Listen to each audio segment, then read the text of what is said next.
తనని అసెంబ్లీలో తొక్కిపడేసి మాట్లాడనివ్వకుండా వేధించినటువంటి కేసీఆర్ మీదన ప్రతీకారమే తీర్చుకుంటున్నారు రేవంత్ రెడ్డి.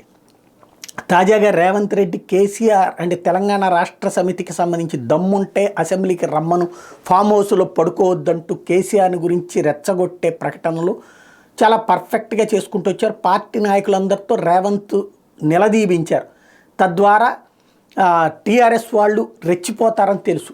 వాళ్ళు రెచ్చిపోయాక ఎక్కడికి వెళ్తారు? మీడియా పాయింట్ దగ్గరికి వెళ్తారు. అక్కడ మీడియా పాయింట్ దగ్గర బ్లాక్ చేసేశారు.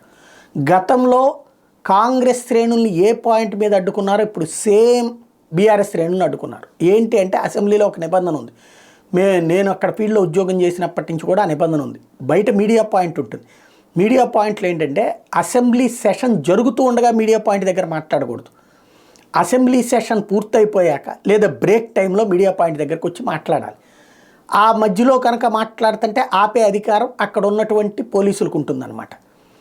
ఆ విధంగా ఇప్పుడు ఓ పక్కన లోపల అసెంబ్లీ సెషన్ జరుగుతుండగా బాయ్కాట్ చేసి బయటకు వచ్చినటువంటి బీఆర్ఎస్ వాళ్ళు మాట్లాడడానికి ప్రయత్నిస్తే పోలీసులు అడ్డుకున్నారు. దాంతో 2014కు ముందు ప్రజల్ని ఎలా పక్కదోవ పట్టించారో టీఆర్ఎస్ వాళ్ళు అదేవిధంగా డౌన్ కాంగ్రెస్ నియంతృత్వం నశించాలి అంటూ నినదించారు. వాస్తవంగా అదే వంక పెట్టి గత 10 ఏళ్ల నుంచి కాంగ్రెస్ వాళ్ళని, తెలుగుదేశం వాళ్ళని ఎవరిని మాట్లాడనీయకుండా చేసింది అదే పార్టీ.